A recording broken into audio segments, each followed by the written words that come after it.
રાજકોટ જિલ્લાના ધોરાજી પંથકમાં આજે એક ભયાનક અકસ્માત સર્જાયો છે। ધાંગધ્રાથી ધોરાજી તરફ આવી રહેલી એક ખાનગી ટ્રાવેલ્સની બસના ડ્રાઈવરે સ્ટીયરિંગ પરથી કાબુ ગુમાવતા બસ માર્ગ પર પલટી ખાઈ ગઈ હતી। દુર્ઘટનામાં બસમાં સવાર 25 પૈકી 22 મુસાફરોને નાની મોટી ઈજાઓ પહોંચી છે। અકસ્માત સર્જાતા જ ચીસાચીસ મચી ગઈ હતી, જેને પગલે સ્થાનિક લોકો તાત્કાલિક મદદે દોડી આવ્યા હતા। ઈજાગ્રસ્તોમાં મહિલાઓ, પુરુષો અને વૃદ્ધોનો સમાવેશ થાય છે।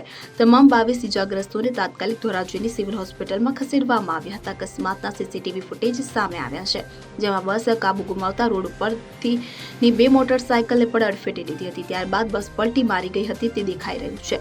અકસ્માતમાં 6 જેટલા મહિલા પુરુષોને ગંભીર ઈજાઓ પહોંચી છે કે જેમને વધુ સારવાર અર્થે ધોરાજી સિવિલ હોસ્પિટલમાંથી જૂનાગઢ રિફર કરાયા છે। અકસ્માતની જાણ થતાં ધોરાજીના પૂર્વ ધારાસભ્ય લલિત વસોયા સિવિલ હોસ્પિટલ પહોંચ્યા હતા અને ઈજાગ્રસ્તોની ખબર પૂછી હતી। આ ઘટનાને પગલે ધોરાજી પોલીસનો કાફલો કે જેમાં એસપી અને પીઆઈ સહિતના અધિકારીઓ ઘટના સ્થળે અને હોસ્પિટલ પહોંચી સમગ્ર મામલે તપાસ હાથ ધરી છે। મળી આવતી જાણકારી અનુસાર બસની એક્સલ ભાંગતા ડ્રાઈવરે સ્ટીયરિંગ પરથી કાબુ ગુમાવતા આ ઘટના બનવા પામી હતી। ધોરાજી ડ્રીમ સ્કૂલ પાસે એક ટ્રાવેલ્સની બસ પલટી મારતા 22 થી વધારે લોકો ઈજાગ્રસ્ત થયા છે। ધોરાજી સરકારી હોસ્પિટલમાં અને બાકીના બધા જે ડોક્ટરો અને સ્ટાફ પૂરતો હાજરીઓ છે। 3 જણાને રિફર કર્યા છે।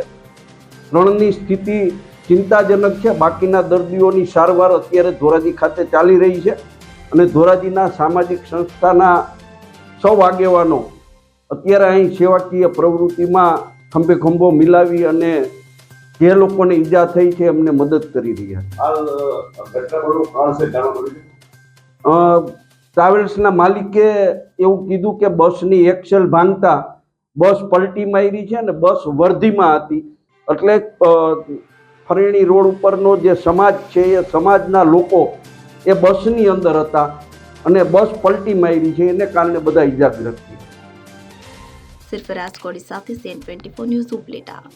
હવે જુઓ દેશ દુનિયાની તમામ ખબરો તમારી આંગળીના ટેરવે। ઉઠાવો મોબાઈલ અને Google Play Store પરથી ડાઉનલોડ કરો અમારી CN24 ન્યૂઝ મોબાઈલ એપ।